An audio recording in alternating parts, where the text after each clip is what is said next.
ki jai. Samaveda Bhaktivinoda ki jai. All glories to the assembled devotees. All glories to the assembled devotees. All glories to the assembled devotees. All glories to Shri Shri Guru and Gauranga. All glories to Srila Prabhupada.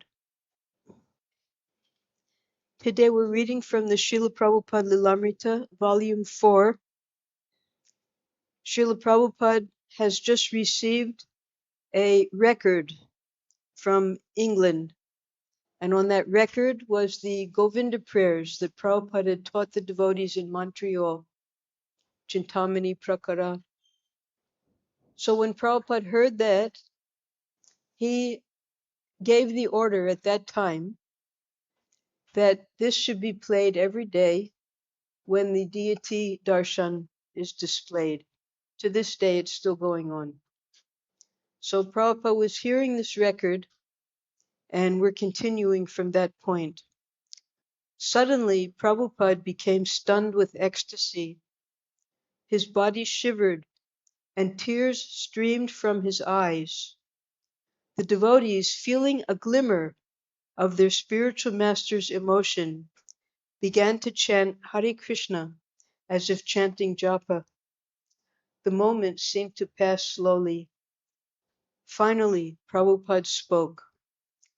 Govindam Adipurusham Tamaham Bhajami.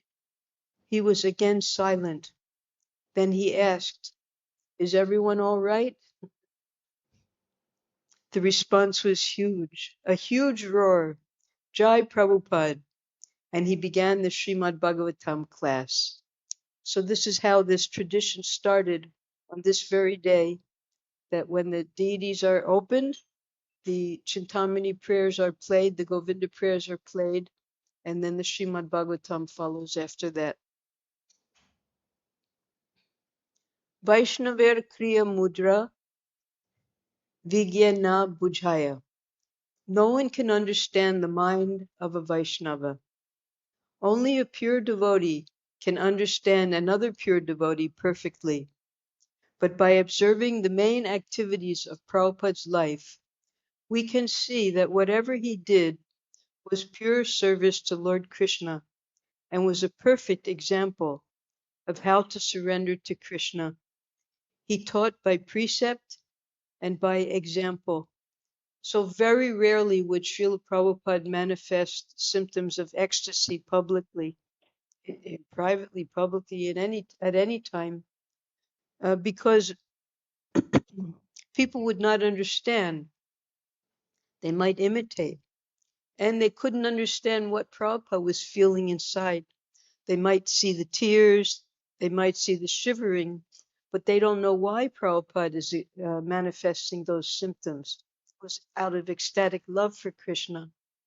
Because Prabhupada, we have the early tapes of Prabhupada singing the Chintamani prayers.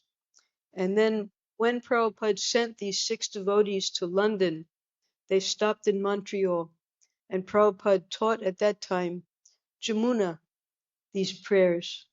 And now, having gone to London, now it's become a hit record, became all over the world, these Govinda prayers, and it was coming back to Prabhupada now in Los Angeles.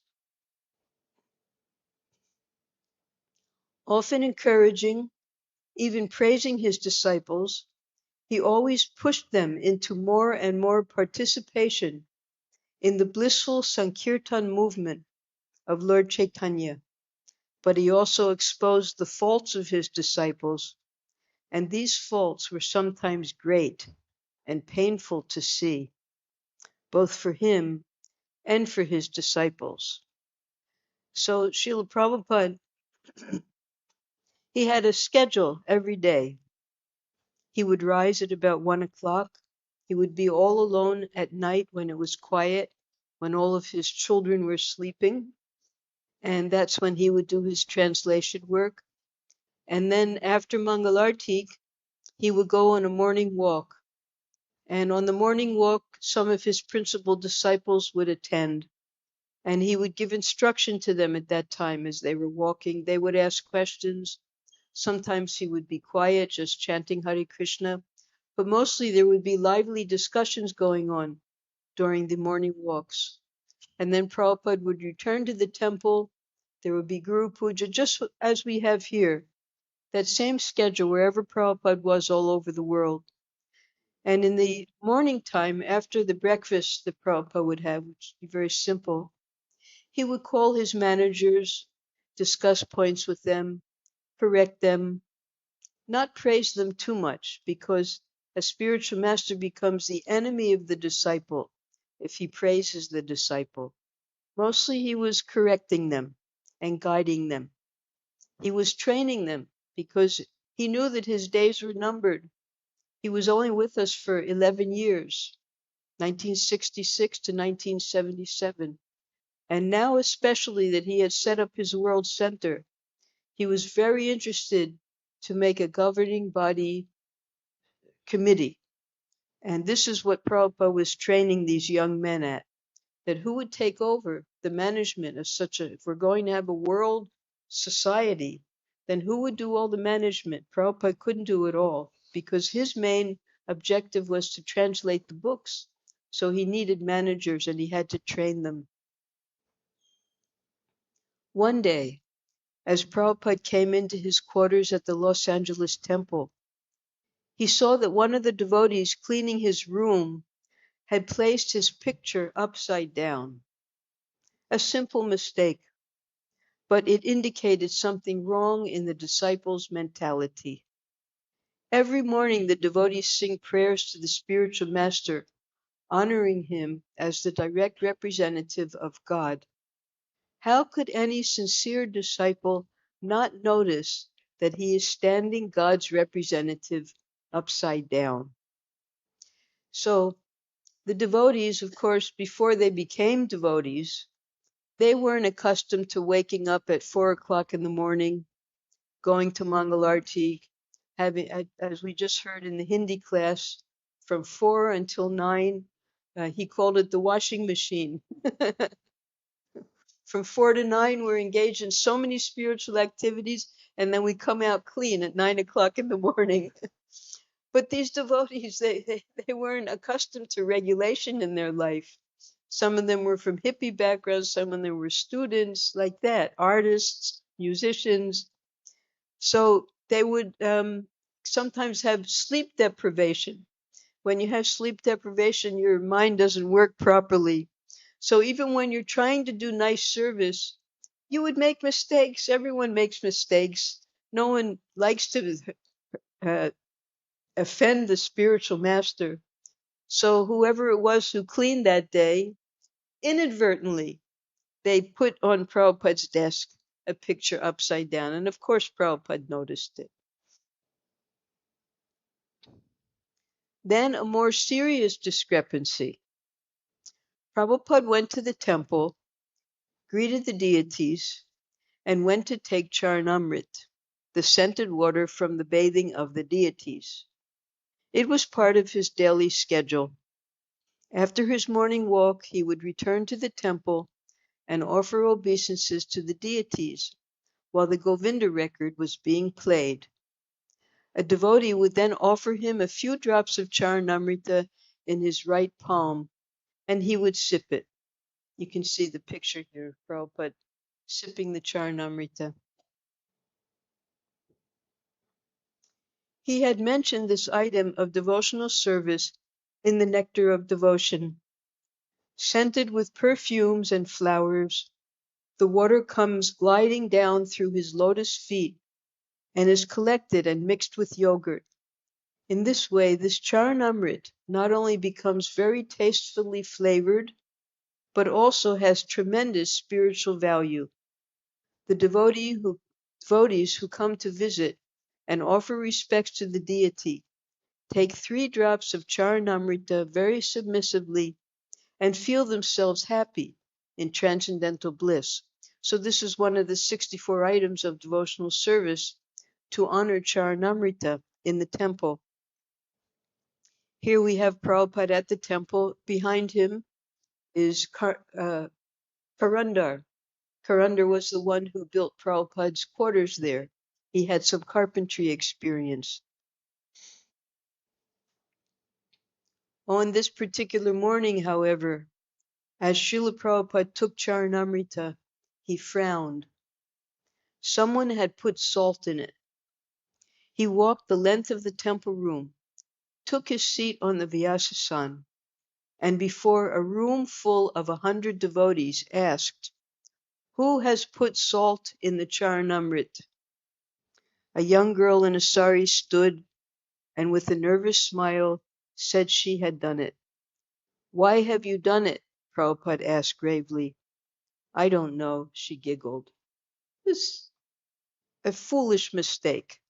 The sugar sitting right next to the salt in the kitchen, and she accidentally put salt in instead of sugar when she was preparing the Charanamrit.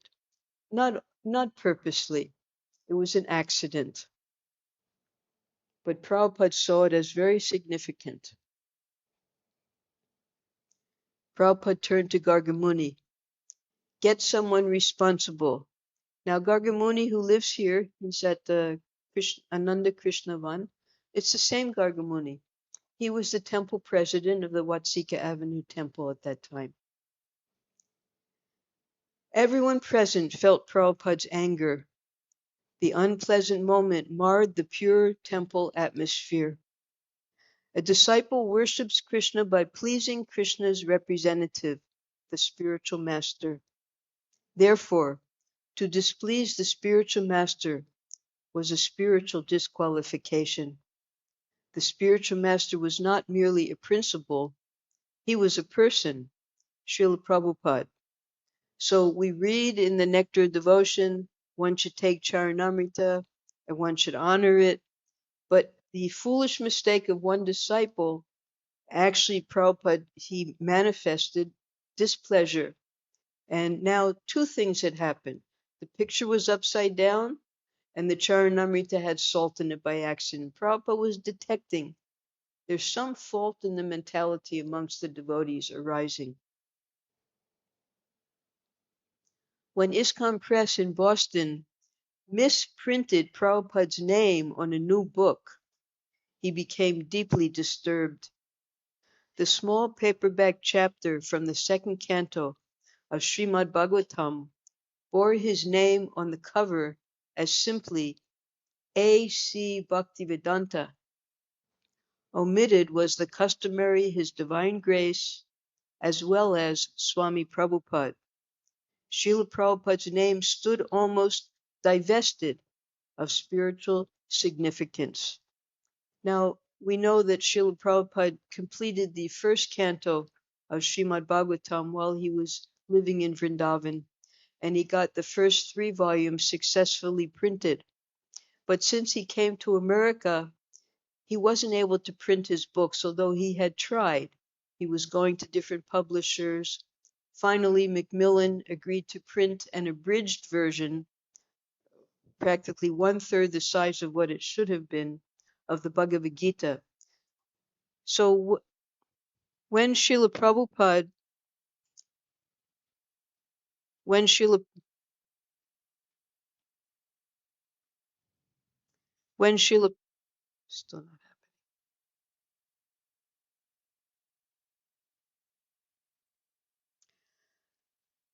When Srila Prabhupada established the ISKCON Press in Boston, and they got a printing machine, and Advaita was in charge of the printing, we saw that last week. They started printing Prabhupada's second canto, but Prabhupada hadn't yet completed the second canto. And we know when we look at the Srimad Bhagavatam now, first canto is 3 volumes. Second canto is only 1 volume. It's much smaller than the first canto. So as Prabhupada was translating each chapter, they were printing 1 chapter at a time from the second canto. And we were distributing those books, The Lord in the Heart, Answers by Citing the Lord's Version. Each one of those chapters became a separate little book that we would distribute on Sankirtan. We now had new books to distribute. But they made a very grave mistake by omitting Prabhupada's entire name at the beginning, right on the cover of the book. Another ISKCON Press publication described Prabhupada as Acharya of ISKCON, although Prabhupada had repeatedly emphasized that he was the founder Acharya. There had been many Acharyas or spiritual masters, and there would be many more. But His Divine Grace A.C. Bhaktivedanta Swami Prabhupada was the sole founder Acharya of the International Society for Krishna Consciousness. Now, this mistake is still going on. If you go down to the Radha Damodar temples, there's a plaque. And again, they did not put founder Acharya, they just wrote Acharya. Now, and this was 1969, 1968, 1969 or 1970 at the very beginning. From up until now, the same mistake is going on. So Prabhupada was very definitive about this, that whenever his full name was given, the title of Founder Acharya of the International Society for Krishna Consciousness should be along with his name. And founder had to always be there. So in Bhaktichara Swami's book, because this mistake was repeatedly being made when they made the incorporation of ISKCON in India, again the mistake was made and they had to retype the whole thing. So from Bhaktichara Swami's book, Ocean of Mercy, A Search Fulfilled, he explains why it was so important.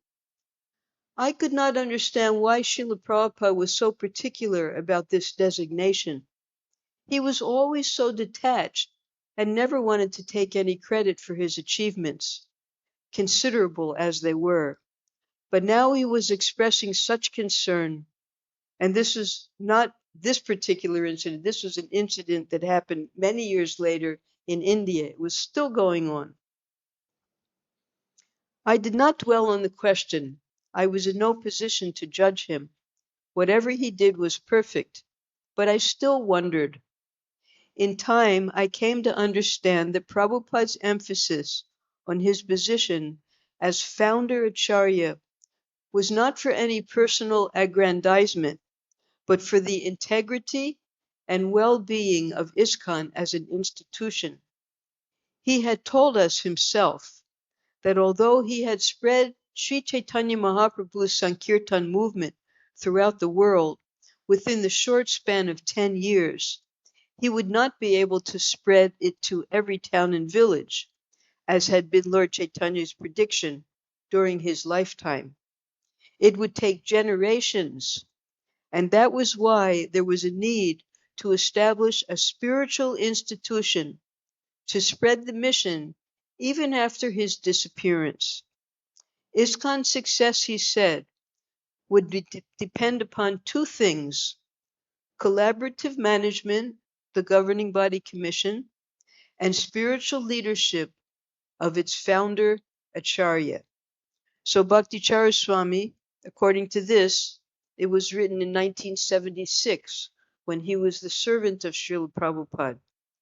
And this is why it's so important to maintain Srila Prabhupada's name as the founder Acharya, because he understood he wasn't going to be able to fulfill the whole prediction of Lord Chaitanya in his lifetime. But ISKCON as a society, that is why he established it. And ISKCON was going to be managed by his representative in the form of the governing body commissioners. This is how Srila Bhaktisiddhanta Saraswati wanted the Gaudiya Math to be set up, but it wasn't done. So Prabhupada took those instructions from his spiritual master and incorporated those same instructions into ISKCON. And he knew that if he was following his spiritual master's instructions, it would definitely be successful. But he had to be distinguished as the founder Acharya of ISKCON, not simply another Acharya, because there would be many Acharyas within the society. Acharya means one who teaches by example. But founder Acharya, there's only one, and that's Srila Prabhupada. Some of the Gaudiya Math members, they even say, no, he's not the founder. Lord Chaitanya is the founder. But legally, Srila Prabhupada is the founder Acharya of ISKCON. The devotees in Boston, hearing of Prabhupada's anger, knew at once that their mistake in misprinting Srila Prabhupada's name was a serious oversight.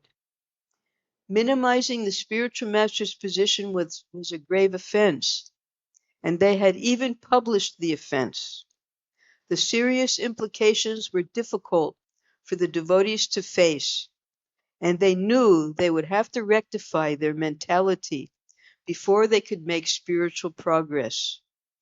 Prabhupada criticized the mentality behind these mistakes, and his criticisms were instructive to his disciples.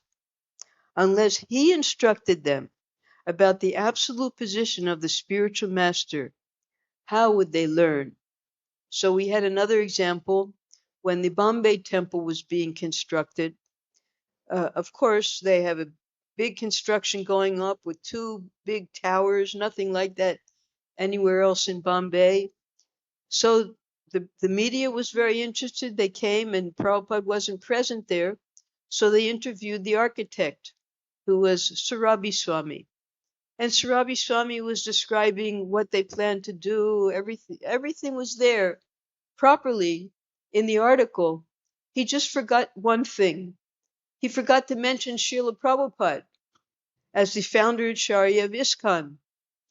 So again and again, whenever we represent ISKCON in our media, in our lectures, anytime we're speaking to the public, our first responsibility is to represent who are we representing?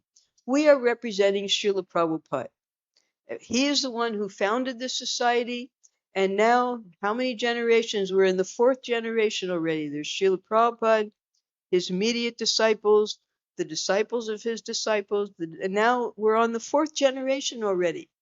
But there's only, with all of these spiritual masters, there's only one founder Acharya, and that's Srila Prabhupada. At the beginning of the Srimad Bhagavatam class one morning, Prabhupada called one of the women devotees. Nandarani, she stood respectfully. Do you chant 16 rounds every day? Well, I try to, Prabhupada. This is the problem, Prabhupada said, turning to the temple president. If Nandarani, one of the senior responsible women, wasn't chanting regularly, then certainly the new women under her weren't either. This was the manager's fault. So when Srila Prabhupada established the GBC, GBC meant that they had to go to all the temples in their zones to make sure that the devotees were all chanting 16 rounds a minimum every day and following the 4 regulative principles. This is the prime necessity of management, to make sure that the devotees were following their vows that they had taken. So here we hear Nandarani. She was one of the earliest disciples of Prabhupada. We heard about her in 1967 when she and Dayananda, her husband, were married. Then they were sent by Prabhupada to Los Angeles to help open the temple. She was highly responsible devotee. She was one of Prabhupada's cooks. Later, Prabhupada sent them to open the first Gurukula in Dallas. She came here also with her husband to help with the Gurukula.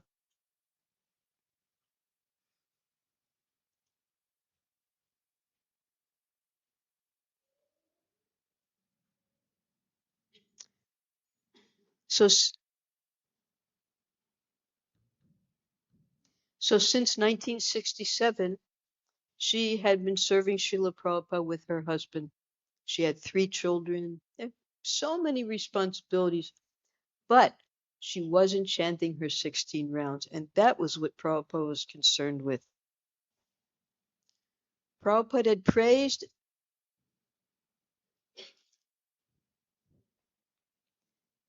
and encouraged his disciples for laboring hard to renovate the temple and for going out daily into the streets to chant and distribute magazines.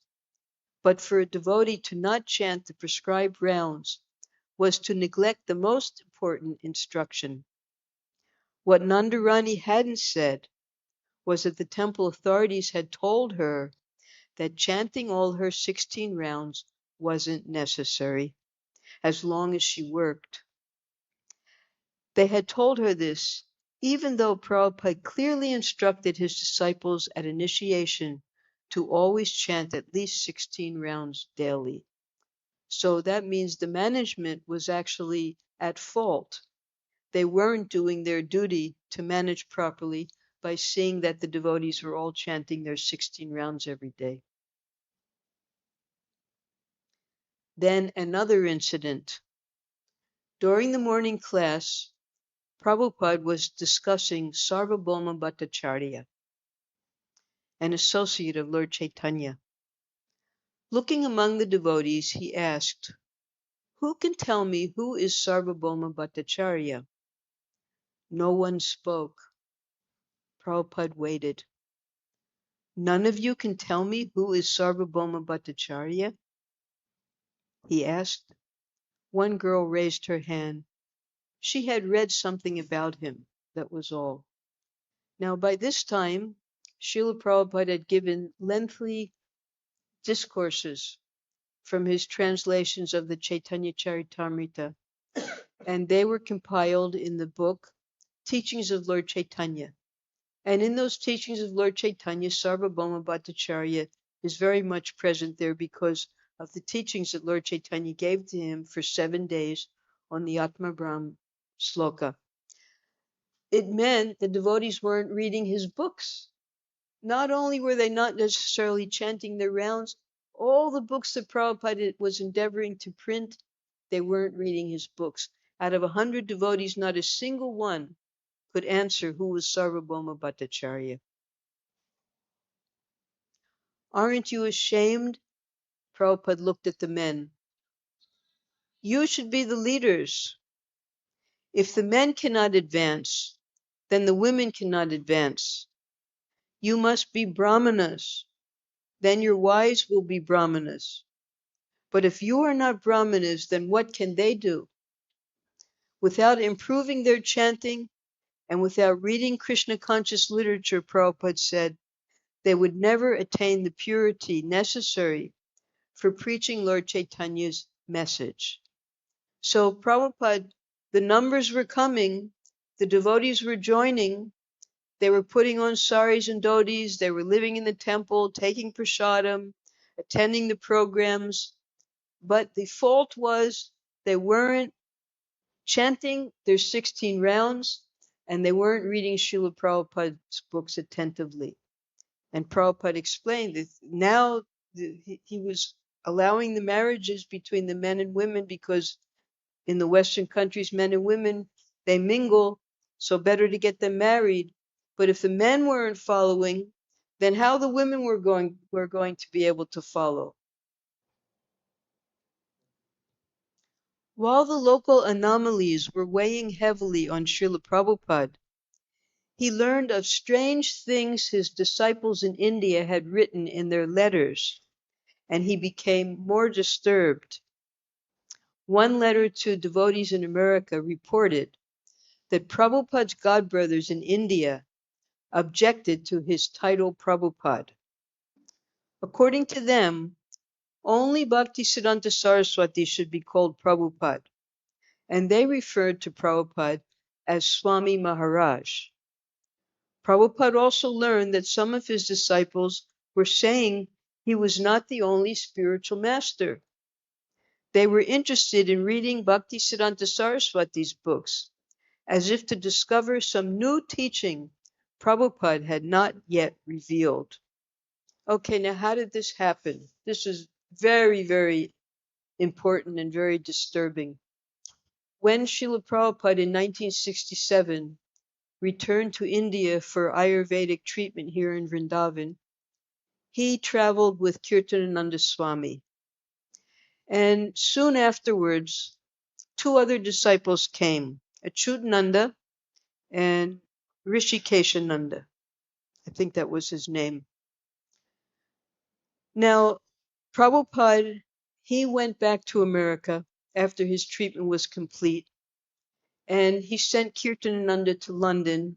Kirtanananda didn't go to London. Instead, he went to West Virginia, bought land there, and started the New Vrindavan project without informing Prabhupada. Those two devotees stayed in India. And Prabhupada, because where were they going to stay? They had Prabhupada's rooms at Radha Damodar, but they needed association. So Prabhupada recommended that they go and stay with his godbrothers in Calcutta. Now, when they stayed with his godbrothers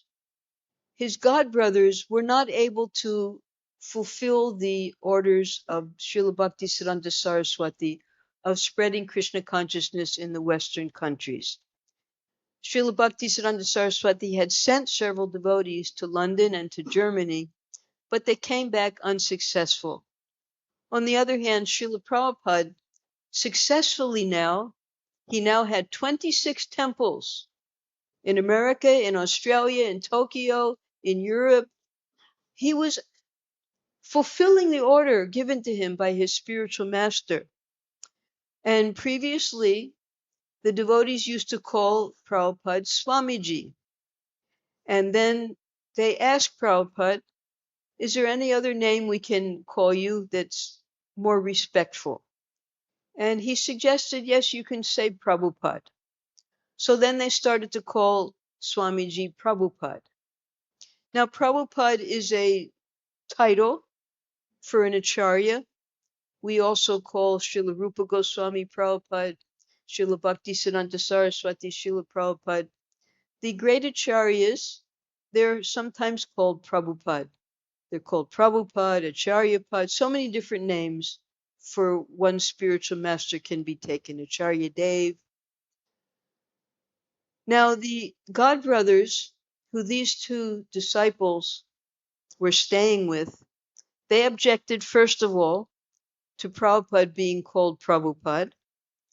And second of all, they expressed to these innocent disciples of Srila Prabhupada, who were just young boys in their 20s, newly initiated, not more than two years initiated, that we're also gurus.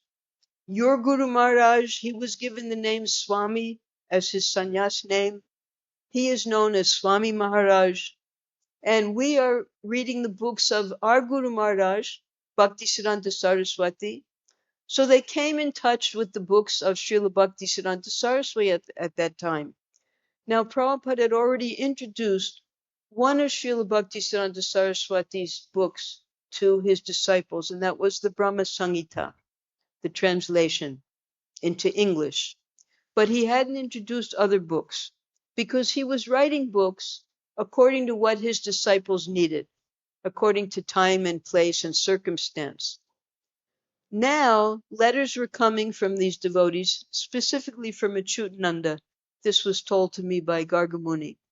Achyutananda was writing back and informing the devotees, there are other gurus, there are other books by Srila Bhakti, so all these things that Prabhupada here is mentioned. We shouldn't call Prabhupada, only Bhakti, because he was getting this information from Prabhupada's godbrothers.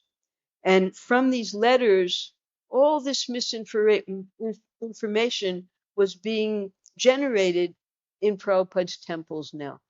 And it came to Prabhupada's attention. Prabhupada regarded these remarks as dangerous for ISKCON. Advancement in spiritual life was based on implicit faith in the spiritual master. And to Prabhupada, these new ideas indicated a relative conception, as opposed to the absolute conception of the spiritual master. Such a conception could destroy all he had established. At least it could destroy the spiritual life of anyone who held it. Because Prabhupada explained that if even one small detail is changed, then the potency is not there anymore. So Prabhupada was training us in a particular way because he was in the field. He saw how the Americans were thinking. He saw how the Europeans were acting. He knew how much he could give them and how to give it to them, just like medicine. His godbrothers were not in the field. They were sitting in their ashrams very comfortably with their disciples, collecting just as much donations as they needed to run their ashrams. They weren't actively preaching. And Prabhupada was preaching all over the world now, sending his disciples. And he knew how to train them. So this was a great discrepancy that Prabhupada noticed. So this is from one of Prabhupada's letters. I've got many other god brothers, but I was particularly ordered to do this from the very beginning. From 1922, Srila Bhaktisiddhanta Saraswati told Prabhupada, preach in the English language. I'm trying to please my spiritual master, that's all. Even amongst my god brothers, because they cannot do it, so find out some fault. I am pushing on this Krishna consciousness movement. I'm doing so many things which my god brothers, out of envious, criticize. But I know it is the circumstances how to do it. They do not know it. I know my business. So that is their fault. Their own booty business, they'll simply criticize. How he is acting. Find out some fault. Just like my Guru Maharaj did not travel all over the world, so I have got double energy than him. So you must triple energy, 4 times energy than me. Then actually disciple. My god brothers are envious because they could not do. They could not do even half of Guru Maharaj's work, and I am doing 10 times. Therefore they are envious. If an ordinary man like me can do 10 times, you are Americans, he laughs, 20 times, then you are successful.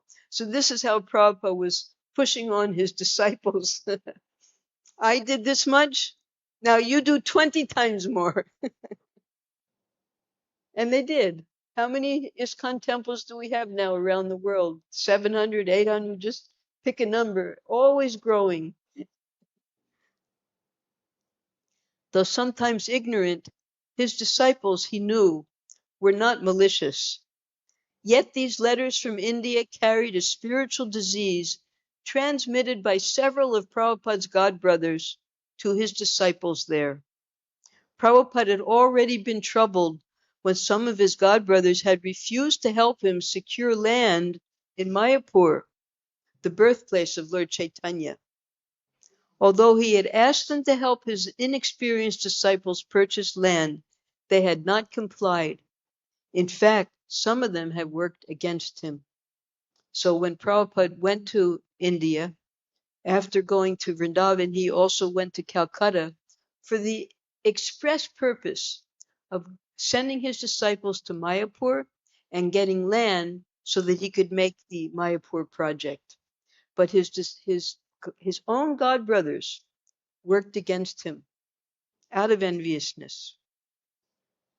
And some of his god brothers even were trying to convince Prabhupada's disciples that they should reject Prabhupada and accept them as their guru.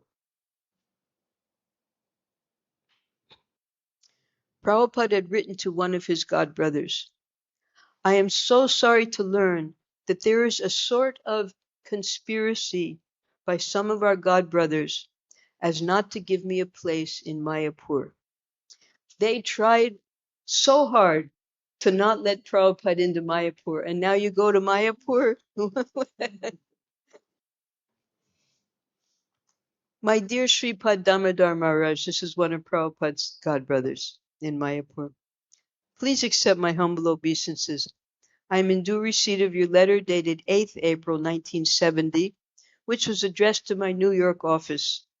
I am so sorry to learn that there is some sort of conspiracy by some of our god brothers. Of course, Damodar Maharaj was part of that conspiracy, unfortunately, as to not give me a place at Mayapur.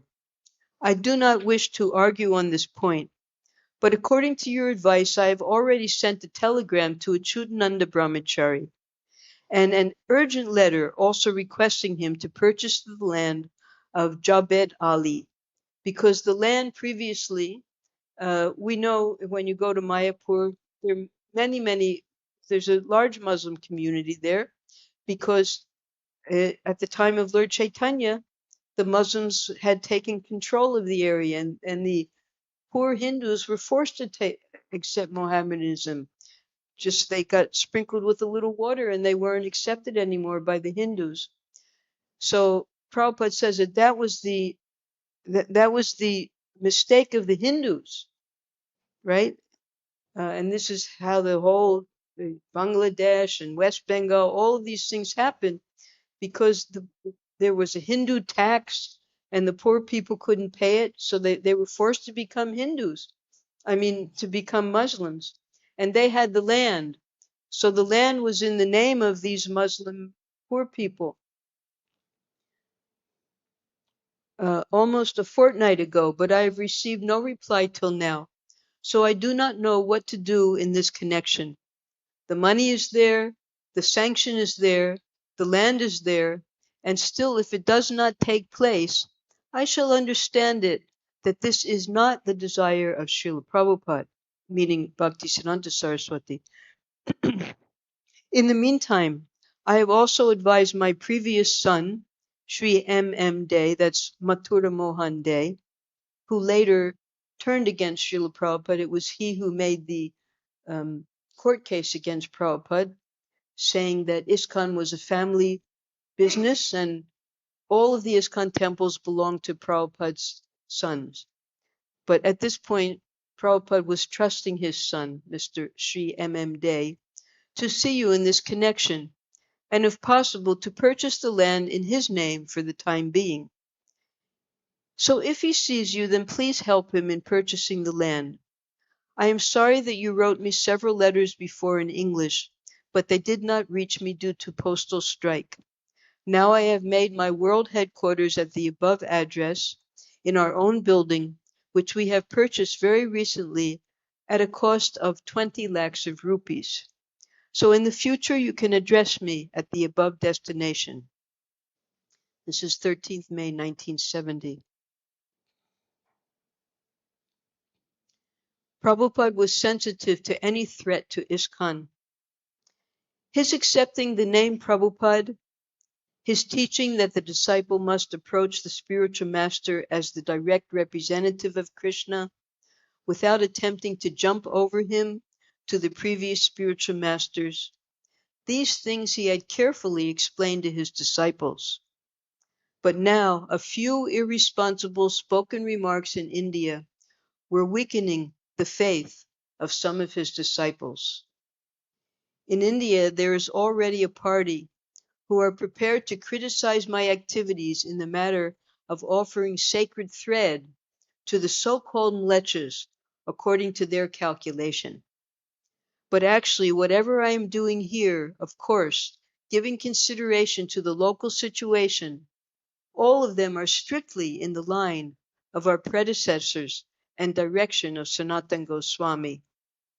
Therefore, my request is that all of you be determined to maintain this standard, which is not very difficult to follow, that I have introduced. That's a letter to Satsrup Das Goswami on the 28th of May, 1970. So all of this was coming to a head, 1970 now. And not only that, maybe later it will be mentioned, but one of Prabhupada's godbrothers had the audacity to come to America and to come to Canada, came to all of our temples, and we, thinking that he was a godbrother Prabhupada, giving him all respects, we would allow him to give lectures in the temples. And he spoke against Srila Prabhupada, that he's not a guru, you should take initiation from himself. He went to the universities to tell the professors that Srila Prabhupada's books were not authorized. He tried to stop the colleges from taking Prabhupada's books. That's how offensively envious they were of Prabhupada's success in the Western countries. Perhaps this insidious contamination that was now spreading had precipitated the blunders at ISKCON Press and even the discrepancies in Los Angeles. Talks about the relative position of the spiritual master could only be the workings of Maya, the Lord's illusory energy. Maya was attempting to bewilder the devotees of ISKCON. That was her job, to lead the conditioned souls away from Krishna's service. So Prabhupada was having success. He was initiating now hundreds of devotees, opening temples now all over the world, sending these disciples out to open the temples, making Brahmins. He had the first Brahmin initiation in Boston. Now, what does Brahmin initiation mean? According to Srila Sanatana Goswami, anyone who is following the Vaishnava principles, because Chaturvarnamaya Shristam Guna Karma Vibhagasaha, by guna and by karma, that's how you identify a Brahmin. So those disciples who were on the level of Brahminical qualification, those are the ones that Srila Prabhupada gave initiation to, the Brahminical initiation to. But his godbrothers were objecting. Now, how could they object when Srila Sanatana Goswami says that this is the process? And it was Srila Bhaktisiddhanta Saraswati who began this process of giving non-Brahmin born devotees Brahminical initiation. So he was simply following in the footsteps of his spiritual master. But for the first time, it was non-Indians who were getting Brahminical initiation, who were considered to be mlechas. The recent events began to hamper Prabhupada's writing. He had been working quickly in Los Angeles and had recently finished the second and final volume of Krishna. Originally, the Krishna book was in 3 volumes, but the first printing, it was in 2 volumes. And on the very tape on which he had dictated the last chapter of Krishna, he had immediately begun a summary of the 11th canto of Srimad Bhagavatam. Gradually, however, his writing stopped. Karandar. Karandar later became the temple president for many, many years in Los Angeles. Prabhupada's translating would require a great deal of concentration. He would have 2 or 3 of his big Bhagavatam volumes opened up, and sometimes a number of other small books, which he would refer to for something or other. You can see some of those books in Prabhupada's house. We keep those books, his dictionary, the original Bhagavatams in Bengali, that Prabhupada was taking the commentaries, the tikas of the previous acharyas. So whatever, when Prabhupada stayed here in 1977, Prabhupada would carry those books wherever he went. So since this is the last place, those books we've kept here on display for everyone to see. He would sit wearing his glasses and speaking into his dictating machine, and he would be completely absorbed in reading.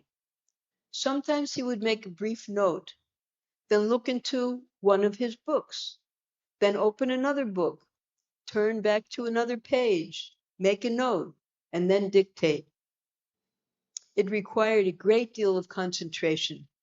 I think that's why Prabhupada did most of it at night, after he would rise from his late evening nap.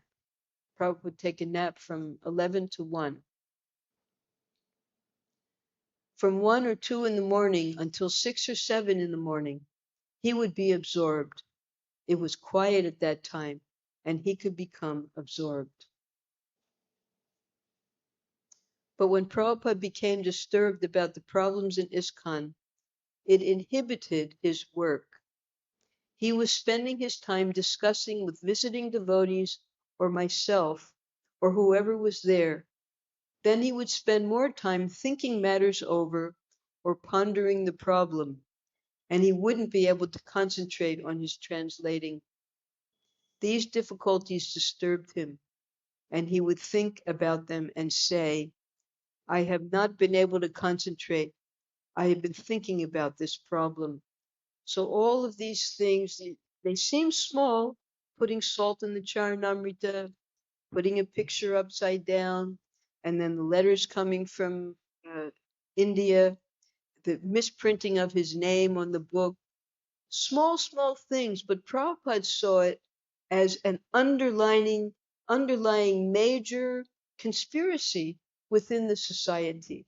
And this was giving him so much disturbance that he couldn't translate his books properly. Although the spiritual master suffers for his disciples' mistakes, Prabhupada's perspective was not simply negative.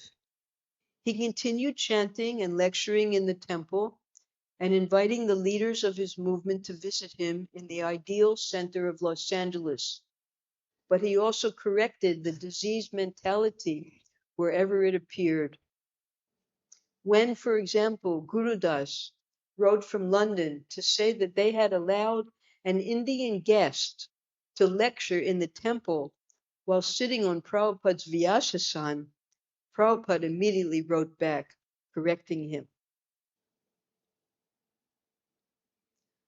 I am surprised how you allowed Mr. Parikh to sit on the Vyasasana. You know that Vyasasana is meant for the representative of Vyasadeva, the spiritual master. But Mr. Parikh does not come in the parampara to become the representative of Vyas. Neither does he have any sound knowledge of Vaishnava principles. I understand from your letter that sometimes discussions on Aurobindo philosophy are done by Mr. Parikh from the Vyasasana. So I am a little surprised. How did you allow like this? I think you should rectify immediately all these mistakes as stated by you in the last 2 lines of your letter. Quote, I think the best thing to do is to stop his class. Nonsense ought not to be tolerated.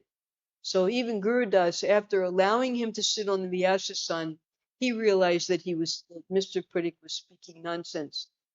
So this is a letter to Guru Das, 9th of May, 1970. I have received one letter from Balmukund Parikh, the copy of which is enclosed herewith.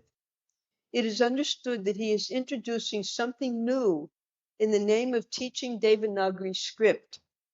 The prayer of the spiritual master, as he has quoted, has no use for us. It is completely impersonal. This prayer immediately must be stopped. Another thing is, he asked me about Aurobindo's estimation. This means that he gradually wants to introduce Aurobindo philosophy. All these things do not sound very nice. Please let me know what is the necessity of learning the Devanagari script. We are transliterating all our books, Srimad Bhagavatam, Bhagavad-Gita, Brahma Samhita, etc., in Roman type. So why you should waste your time in learning Devanagari script?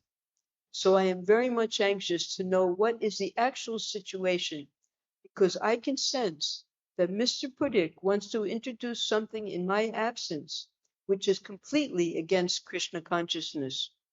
I hope you will understand me right and reply this letter by return mail. What is the actual situation? So now it's spread to London even, this diversion from Srila Prabhupada's strict instructions given to his spiritual master, given to his disciples. In a letter from Paris, Tamal Krishna asked Prabhupada philosophical questions about the perfection of the spiritual master, and Prabhupada answered fully but sternly. A spiritual master is always liberated. In any condition of his life, he should not be mistaken as an ordinary human being. This position of the spiritual master is achieved by 3 processes. One is called sadhana siddha. That means one who is liberated by executing the regulative principles of devotional service. Another is kripa siddha, one who is liberated by the mercy of Krishna or his devotee. And another is nitya siddha, who is never forgetful of Krishna throughout his whole life. These are the 3 features of the perfection of life. So what was Srila Prabhupada? He was a Nitya Siddha his whole life. He'll go on to explain now. So far Narada Muni is concerned, in his previous life he was a maidservant's son. We remember that the Gandharva had been cursed because he disrupted Lord Brahmaji's assembly. He had been cursed to take birth as a Sudra, and that was that birth on earth of Narada Muni. But by the mercy of the devotees, he later on became Siddha, and next life he appeared as Narada with complete freedom to move anywhere by the grace of the Lord. So even though he was in his previous life a maidservant's son, there was no impediment in the achievement of his perfect spiritual life. So much so that his mother did not even know who her son's father was, because she was working in an ashram, serving in an ashram as a maidservant, and unfortunately, she couldn't even tell her son who the father was. Similarly, any living entity who is conditioned can achieve the perfectional stage of life by the above mentioned processes, and the vivid example is Narada Muni. So I do not know why you have asked about my previous life, whether I was subjected to the laws of material nature. So even though accepting that I was subjected to the laws of material nature, does it hamper in my becoming a spiritual master? What is your opinion? From the life of Narada Muni, it is distinct that although he was a conditioned soul in his previous life, there was no impediment of his becoming the spiritual master. This law is applicable not only to the spiritual master, but to every living entity. So Prabhupada was so broad-minded. According to the Shastras, anyone can become a Vaishnava, anyone can become perfect simply by these three processes: sadhana siddha, kripa siddha, or nitya siddha. So far I am concerned, I cannot say what I was in my previous life, but one great astrologer calculated that I was previously a physician and my life was sinless. Besides that, to corroborate the statement of Bhagavad-Gita, Suchinam Shrimatam Gehe, Yoga Brashta Vijayate, which means an unfinished yogi takes birth in rich family or born of a suchi or pious father. By the grace of Krishna, I got these two opportunities in the present life to be born of a pious father and brought up in one of the richest aristocratic families of Calcutta, Kashinath Malak. So this is the sloka from Bhagavad Gita that Prabhupada quoted. Prapya punya kritam lokan ushidva shashvati samaha suchinam shrimatam gehe yoga brasto bijayate.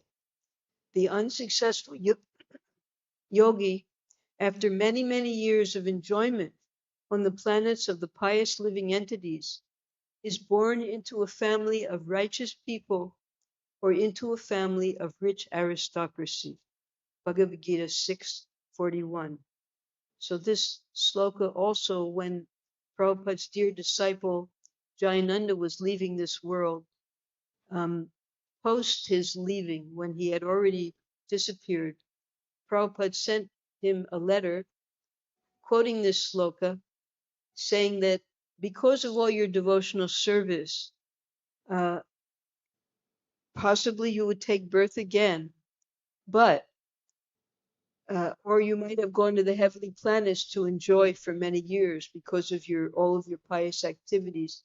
But I am certain that you have gone back to Godhead, back to Krishna. So we'll stop here. Hare Krishna.